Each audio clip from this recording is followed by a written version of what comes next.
ಸುದ್ದಿ ನೋಡೋಣ ಬನ್ನಿ. ರಾಯಚೂರಿನಲ್ಲಿ ಶಾಲೆಗೆ ಗೈರಾಗುವ ಶಿಕ್ಷಕರನ್ನ ಅಮಾನತು ಮಾಡುವಂತೆ ಆಗ್ರಹಿಸಿ ಪ್ರತಿಭಟನೆ ಮಾಡಲಾಯಿತು. ಲಿಂಗಸಗೂರು ತಾಲೂಕಿನ ಯಲಗಟ್ಟ ಗ್ರಾಮದಲ್ಲಿ ಪ್ರತಿಭಟನೆ ಮಾಡಲಾಗಿದ್ದು, ಯಲಗಟ್ಟ ಶಾಲೆಯ ಮುಖ್ಯ ಗುರುಗಳನ್ನ ಅಮಾನತು ಮಾಡುವಂತೆ ವಿದ್ಯಾರ್ಥಿಗಳು ಸಹ ಒತ್ತಾಯ ಮಾಡಿದ್ದಾರೆ. 2 ವರ್ಷಗಳಿಂದ ಶಾಲೆಗೆ ಹೆಡ್ ಮಾಸ್ಟರ್ ನಾಗನಗೌಡ ಸರಿಯಾಗಿ ಬರ್ತಾ ಇಲ್ಲ. ಈ ಕೂಡಲೇ ಅವರನ್ನ ಅಮಾನತು ಮಾಡುವಂತೆ ಆಗ್ರಹಿಸಿದ್ರು. ವಿದ್ಯಾರ್ಥಿಗಳ ಪ್ರತಿಭಟನೆಗೆ ಮಣಿದು ಸ್ಥಳಕ್ಕೆ ಬಂದ ಅಧಿಕಾರಿಗಳು ಕ್ರಮ ಕೈಗೊಳ್ಳುವುದಾಗಿ ಭರವಸೆ ನೀಡಿದ್ರು.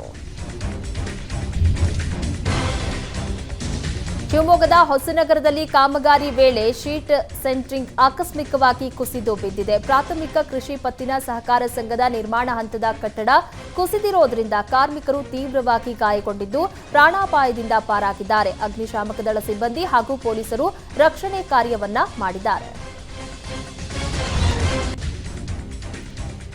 ಶಕ್ತಿ ಯೋಜನೆ ಜಾರಿಯಾಗಿ ವರ್ಷ ಕಳೆದ್ರೂ ವಿದ್ಯಾರ್ಥಿಗಳಿಗೆ ಮಾತ್ರ ಇನ್ನೂ ಸಂಕಷ್ಟ ತಪ್ಪಿಲ್ಲ. ಯಾದಗಿರಿ ಜಿಲ್ಲೆಯಲ್ಲಿ ಸಾರಿಗೆ ಬಸ್ಗಳಲ್ಲಿ ವಿದ್ಯಾರ್ಥಿಗಳು ಜೀವ ಕೈಯಲ್ಲಿ ಹಿಡಿದು ಪ್ರಯಾಣಿಸ್ತಾ ಇದ್ದಾರೆ.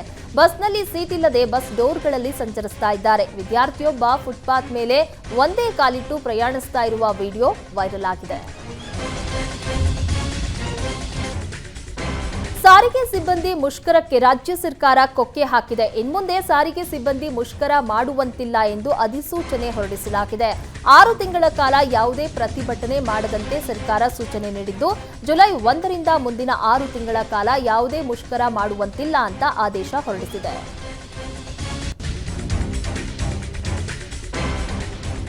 ವಿಶ್ವದ ಅತಿ ಎತ್ತರದ ರೈಲ್ವೆ ಬ್ರಿಡ್ಜ್ ಎಂಬ ಹೆಗ್ಗಳಿಕೆಗೆ ಪಾತ್ರವಾಗಿರುವ ಜಮ್ಮು ಕಾಶ್ಮೀರದ ಚೆನಾಬ್ ನದಿಗೆ ಅಡ್ಡಲಾಗಿ ಕಟ್ಟಲಾಗಿರುವ ರೈಲ್ವೆ ಬ್ರಿಡ್ಜ್ ಮೇಲೆ ಟ್ರೈನ್ ಸಂಚರಿಸಿದೆ. ರೈಲ್ವೆಯ ಈ ಯಶಸ್ವಿ ಟ್ರಯಲ್ ರನ್ನ ವಿಡಿಯೋ ಈಗ ಸಾಮಾಜಿಕ ಜಾಲತಾಣದಲ್ಲಿ ವೈರಲ್ ಆಗಿದ್ದು ಮನಮೋಹಕವಾಗಿದೆ. ಹೊಸದಾಗಿ ನಿರ್ಮಾಣವಾದ ಈ ರೈಲ್ವೆ ಬ್ರಿಡ್ಜ್ ಅನ್ನು ಜಮ್ಮು ಕಾಶ್ಮೀರದ ರಾಂಬತ್ ಜಿಲ್ಲೆಯ ಸಂಗಲ್ದನ್ ಮತ್ತು ರಿಯಾಸಿ ನಡುವೆ ನಿರ್ಮಿಸಲಾಗಿದೆ. ಈ ಮಾರ್ಗದಲ್ಲಿ ಶೀಘ್ರದಲ್ಲೇ ರೈಲು ಸಂಚಾರ ಆರಂಭ ಆಗಲಿದೆ ಅಂತ ಅಧಿಕಾರಿಗಳು ಹೇಳಿದ್ದಾರೆ.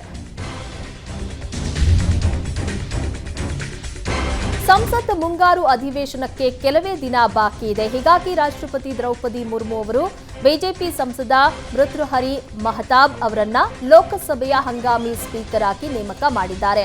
ಒಡಿಶಾ ಬಿಜೆಪಿಯ ಪ್ರಮುಖ ನಾಯಕನಾಗಿರುವ ಭರ್ತೃಹರಿ ಮಹತಾಬ್ ಅವರನ್ನ ಹಂಗಾಮಿ ಸ್ಪೀಕರ್ ಆಗಿ ಮುರ್ಮು ನೇಮಕ ಮಾಡಿದ್ದಾರೆ.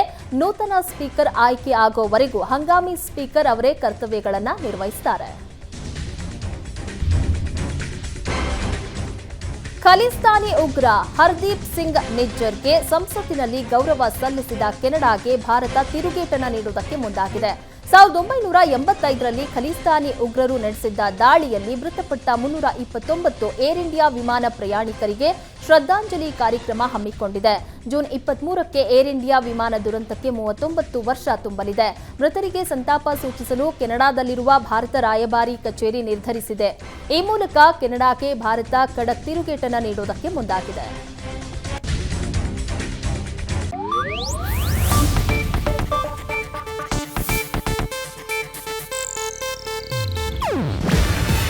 ಇದು ಏಷ್ಯಾನೆಟ್ ನ್ಯೂಸ್ ನೆಟ್ವರ್ಕ್ ಪ್ರಸ್ತುತಿ. ನೀವು ನೋಡ್ತಿದ್ದೀರಾ ಏಷ್ಯಾನೆಟ್ ಸುವರ್ಣ ನ್ಯೂಸ್.